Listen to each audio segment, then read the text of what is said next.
welcome back to Beauty Bee. So today I'm going to do a little bit of a haul slash review video.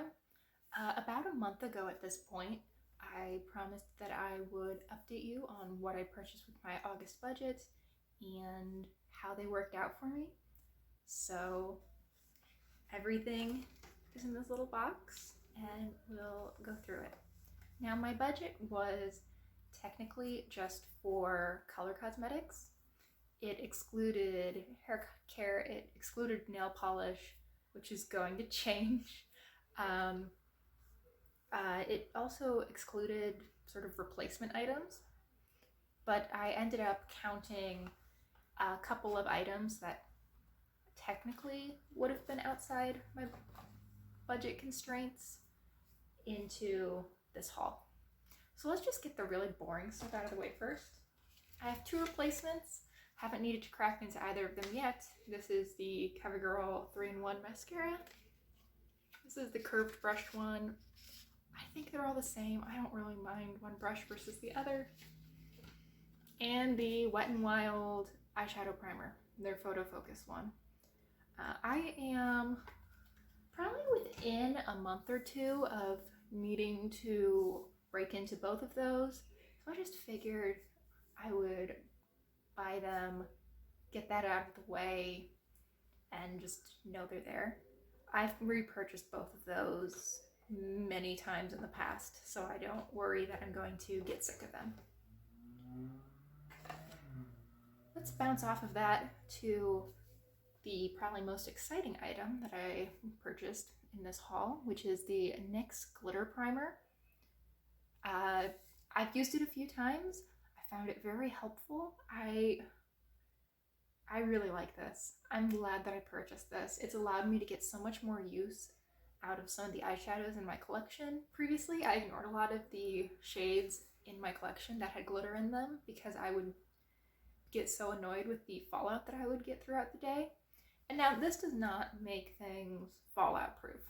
That is a feat that I don't think any product can really achieve, but it definitely cuts it down a huge amount. And I do actually find myself reaching for those glittery shades now, which is good because there are quite a few in the eyeshadows that we're going to be talking about in just a couple of minutes. So yeah, this was around $6.50, I think, and I would say this was around $5.50, and this was probably in the $6 range as well. I don't know exact prices off the top of my head, but I am okay with numbers, so I have a pretty good idea of what things cost. Okay, let's talk about the eyeshadows. The first and the bigger item that I got is this NYX Ultimate Shadow Palette in the shade Utopia. They've come out with quite a few of these little 16-pan palettes over the years. I've been interested in them, but I've never purchased one before. And this is so pretty. I love this color scheme. I knew that I wanted some shimmery peaches, and there's two of them, which are beautiful. I always have use for a matte pink. That is a color that I like to use to just blend everything out. This green is so pretty. I mean, it is just full metallic glitter on the eye. And it's one of those shades that I never would have used if I hadn't purchased the glitter glue. But now that I have it, I'm really enjoying it.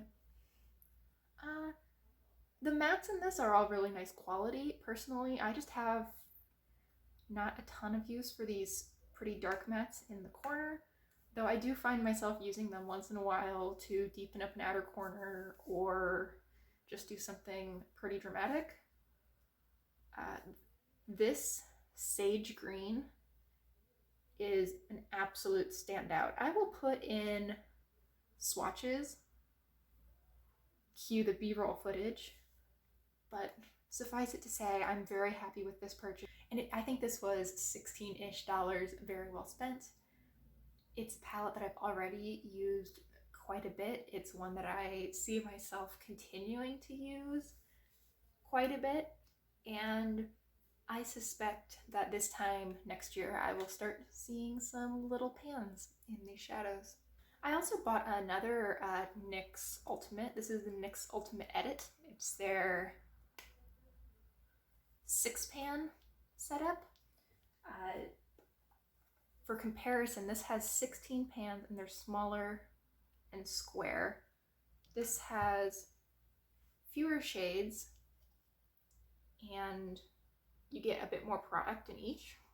This is the one in ash. There are corresponding ones for most of the newer palettes that NYX has released. They'll put out a 16-pan version. Sometimes I think a 40-pan or a 35-pan, a pretty good sized palette. And then they'll put out one of these little 6-pans. And there's sort of these nested sets of colors. Everything that's in the 6-pan is in the 16-pan. Everything that's in the 16-pan is in the 30-pan. So you're just getting a very small version. And this is their very cool toned palette, the ash one. And I admit that I have been getting most of my use out of this half of the palette. In fact, it's what I'm wearing on my eyes today. I have this shade, which is sort of an interesting shade. I thought I was going to be getting like a dirty gold based off the picture I saw on the website. It's sort of a taupe, but it's very cool toned. It does almost pull like a cool toned gold in some light. It's very interesting, very pretty. This matte berry and this matte gray. I have used this all over my lid and I've used this as an accent color a couple of times, but I have yet to make blue really my thing. And then this is a pretty glittery gray. It's nice. Again, it's one that I would want to use with the glitter glue, but it's nothing super exceptional. I'm not quite as pleased with this palette as I am with the Ultimate Utopia. However, this shade has become an absolute go-to for me, and I really do like these two mattes. The quality on this palette is all good. It's just the color story is not quite as interesting to me. However, this shade's really special. I think this was around $8, and I would consider, knowing what I know now, buying a single of just this shade for $8. It is such an easy one shadow look, and it is absolutely what I have been finding myself using when I want to wear a bright lip. This has just become the de facto lid shade for those looks. Okay, moving on to lipstick. This is the Flower Beauty Petal Palette lipstick in the shade Rosy Garden. It is not what I'm wearing today because I didn't think to wear it, but let me put that on and I'll be back in just a sec. Okay, I have returned, this time wearing a lipstick that I'm actually going to talk about. Yeah, I think this is gorgeous. It's not super dissimilar in color to the lipstick I was wearing earlier, which is the e.l.f. Matte ink crayon in the shade Berry Sorbet. This one is a little bit more pink and I think just a shade more bright, while the other one is, as the name would suggest, a little bit more berry. I just think this is a really stunning lipstick. It does have a little bit of a floral scent to it, which I don't mind. I actually really like floral scents. I'm wearing rose perfume today and enjoying it, but I don't find that it really lingers. I cannot smell this on my lips for more than maybe a minute after I apply. Yes, you will need to touch up after eating, but I don't think I've ever had a bullet lipstick that I didn't need to touch up after I ate, and it's not horrifying after I eat. You know how sometimes with brighter colors especially, you can sort of look like some kind of Lovecraftian horror creature when you're done with your meal.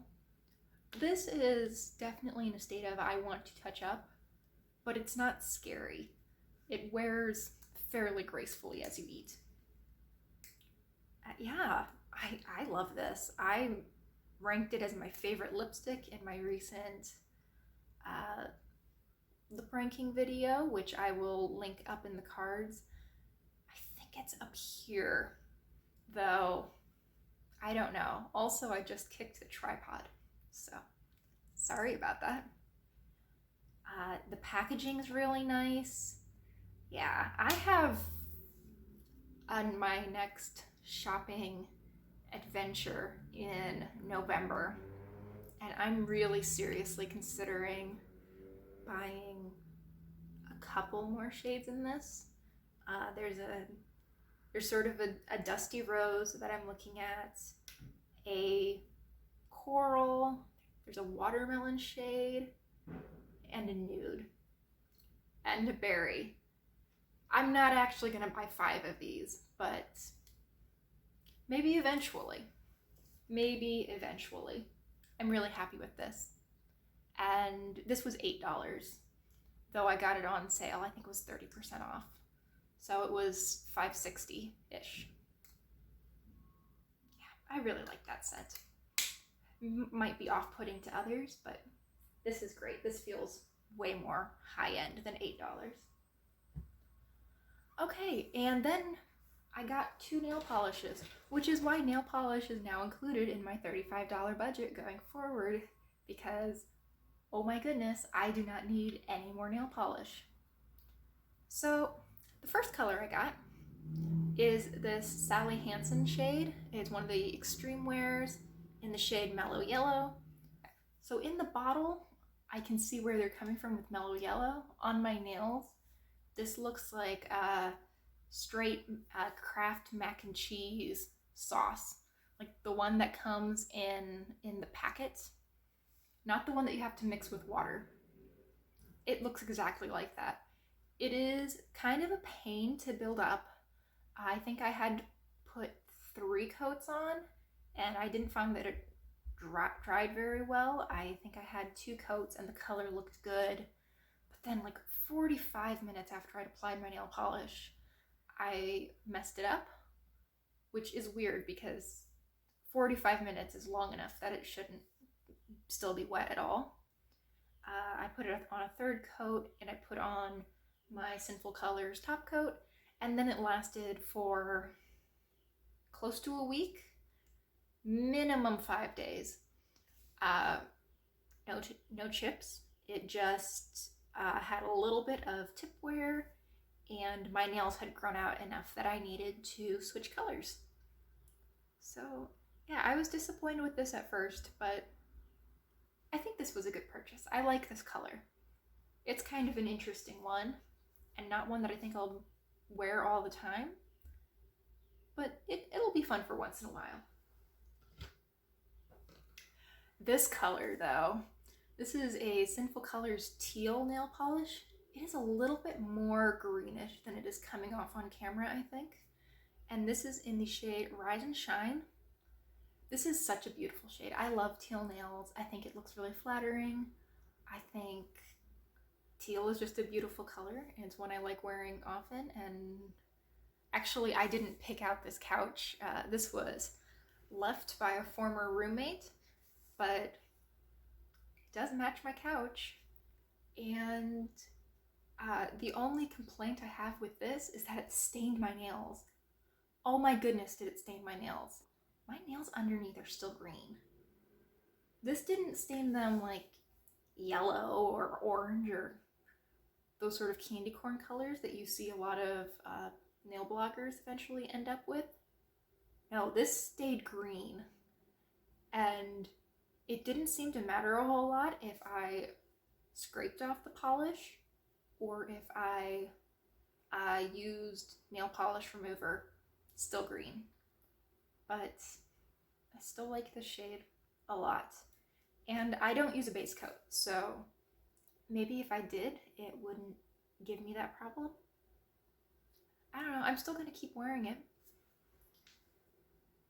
Okay, so there's my review of everything I've purchased with my budget. My budget was $35, and technically the only 3 items that necessarily would have been under that budget were the 2 eyeshadows and the lipstick. However, I also counted this NYX glitter glue towards my budget, and going forward, nail polishes will also count into that $35.